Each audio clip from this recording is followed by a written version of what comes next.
welcome back to another Empowerment Talk with Jody Boddick. This is part 2 of meeting my friend Gloria.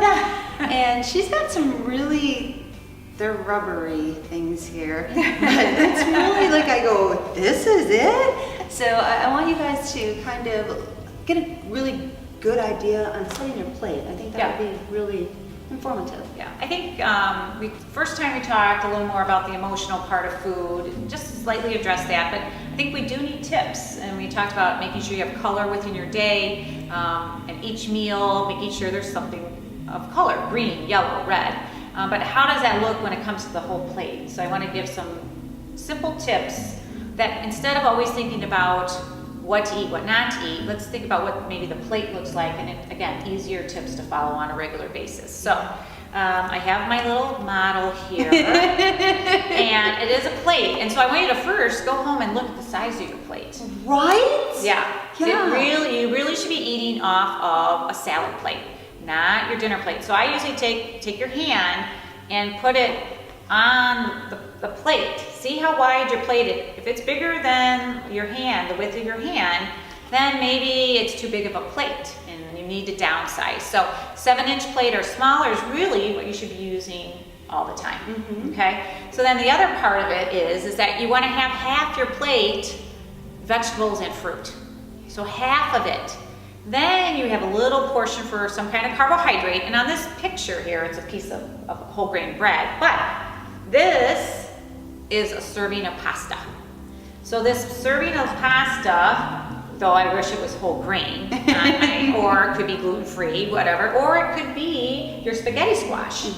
But even if the spaghetti squash, it still means having an appropriate portion, okay? So again, what size portions? I have a lot of clients say, well, I'm eating healthy. Yeah, well, you still can be over-consuming. So you want to watch how much when you're eating. And then you have the other little portion of your corner here, your protein source. So it could be a piece of chicken, it could be some tofu, it could be tempeh, it could be fish. So we say a 3-ounce portion of chicken, size of the palm of your hand. So I have another little model here. Here's my little hamburger. There's just to show about the size of the palm of your hand. So see that? Or the size of a deck of cards. Yeah, I like that. That's an easy one. You kind of look at the chicken, same thickness, about the same size of the deck of cards. So you just try to make sure of portions. With ground beef, say you're having something with ground beef, if you have a pound, put it into quarters. By the time it cooks down, it's going to be about a 3-ounce patty. So 3 ounces, size of the palm of your hand is about the size that you want for the protein part. But also when it comes to protein, you want to have it at every meal. So that gets to also be a little bit of a tricky thing, especially at breakfast. A lot of people think cereal, or they do toast. Well, we want to make sure we have some protein with that. So have an egg with that, or the cereal, maybe some Greek yogurt. Or if you're not on the toast, you could have peanut butter. You know, something to compete with the carbohydrates. Green smoothie with some yogurt or some kefir with some fruit. Awesome, because you're getting a combination of some carbohydrates, which is your fruits, your vegetables, and your whole grains. And then you get a little carbs in your milk, and then protein. So the protein comes in the milk or the meat food. So I found when I switched over to doing the green juicing in the morning, because y'all know I love my Starbucks. And I don't need as much coffee, which is really fantastic. Well, there's a lot of antioxidants, the chlorophylls in there can be very detoxifying, but also help lift you up. So it's really important to have those, especially greens. If I had one food to make sure you have every day is something green. You know, start with that. Green apple, but Brussels sprouts, cauliflower, even green beans, something green to help boost your nutritional value. So then after that, I do want to show you a serving of a fruit, because I think a lot of people do a lot of fruit, and they might have more than 3 or 4 servings a day in the fruit. And I try to recommend staying with maybe 2 or 3 a day and have more vegetables. Really push more of the vegetable side or the fruit side. This is an apple. I think most apples in the store today are twice the size. So you want to really be careful. Now blueberries, this is a generous portion, if you can see in my little model here. It's a little bowl, but a generous portion of blueberries. Blueberries, any of the berry family, great antioxidants, great heart health, cancer health. So want to push those into strawberries or anything like that. So you want to keep those going. But think about your plate, kind of hand size, and half of it always starts with the vegetable or the fruit.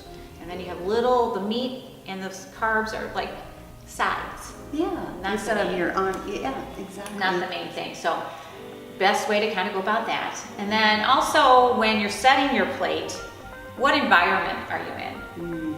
Okay? Are you sitting in a relaxed environment where you might have some music on, you've set the table, maybe you put a placemat down, or are you wolfing it in front of the TV, or are you eating it on the run in the car?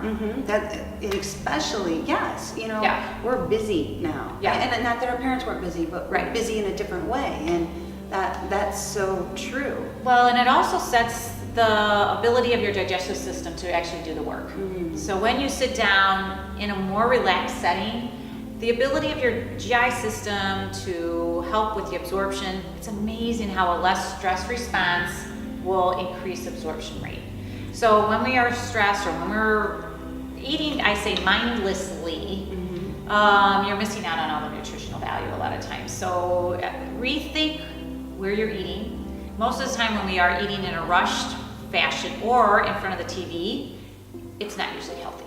Right. So it also makes us take a step back.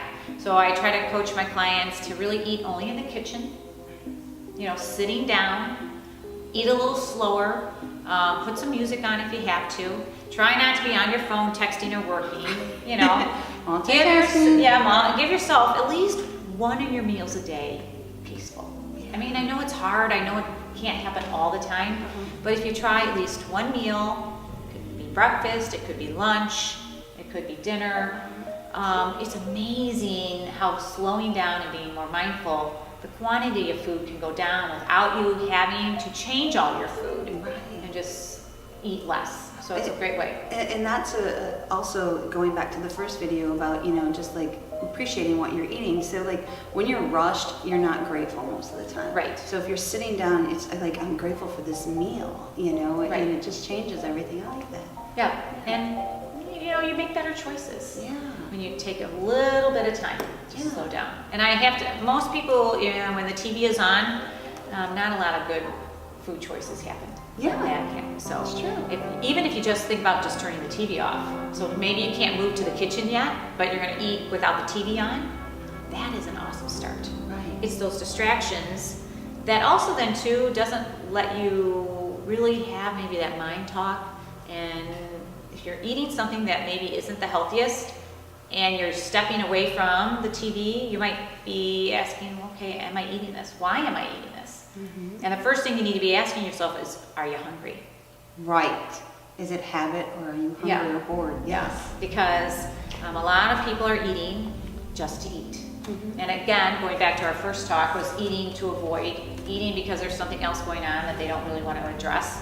So if you find yourself eating and there's not hunger involved with that, you need to ask yourself why. You know, again, taking that moment to slow down and say, okay, well, I just ate an hour ago and I'm in the pantry hunting. You know, why am I in here? And I know for myself, a lot of times it is because I'm avoiding doing a task that I need to do. I'm not making the calls I need to make. I'm not maybe writing a note I need to do, or I'm not, you know, doing some task that I don't really want to do. And so if I eat, it takes my mind off of not doing what I should be doing. You're making yourself busy. So you're Yes. busy. Yes, yes, it allows you to feel, oh, I can take a moment. So I think that if you can, noticing hunger. And again, it's not always about the food choice, because if all these things are skewed, you could be eating what I might call a perfect diet. But again, if you're eating too much, if you're eating when you're stressed, and if you're eating on the go and not really because of hunger, it can throw you off too. You might be not getting the nutrients that your body needs. Right. Or the pleasure and the enjoyment out of the food. Because food is good, you guys. We've gone out to eat a few times. I mean, you want to enjoy food. And when Right. people say there's places they can't eat, I think you can eat anywhere. I think you just, again, make the best choices at the time, at that moment in time. And you just do the best you can. I was at a yummy, yummy steakhouse the other day. Yeah. And I texted her and I was like, oh my gosh. It was really good. So And why not? I mean, you don't always have to eat the whole pork. You know, a lot of times there's things to share, or you get somebody else to get something, you just have a bite of it. All good. Exactly. All good. Yeah. Exactly. Yeah. So great ways to build nutrition without it being as stressful. Yeah. And she's got some books here. 'Cause Oh, you know yeah, we're let me- all about the books around here. One of my favorite guys to read is Mark David. I got certified in psychology last year. Some great books, but he has Nourishing Wisdom, which really gets into more the mind-body parts of eating. And I think that is really where the struggle is with weight loss and maintaining weight loss. It has nothing really to do with the food, because I've seen too many people lose weight and gain it all back. And if it was about the food, they would have kept it off. So it's not really about the food. That was a little nugget, because Yes. this is why we're making these videos for you Yeah, guys. yeah. And then the other one, the Slow Down Diet, is another one of his. So anything by Mark David, and he has a whole litany of other books of people he recommends, but they're a great place to start and kind of getting away from a lot of the, I call the fad approaches to diet that are out there. So give them a whirl. So guys, I hope that you enjoyed this, and I hope that you can take something from it. And she's a pro now. She was so nervous. Not sure how it's going to work on TV, but all So good. I love you, I honor you, and I appreciate you. Namaste, my friend.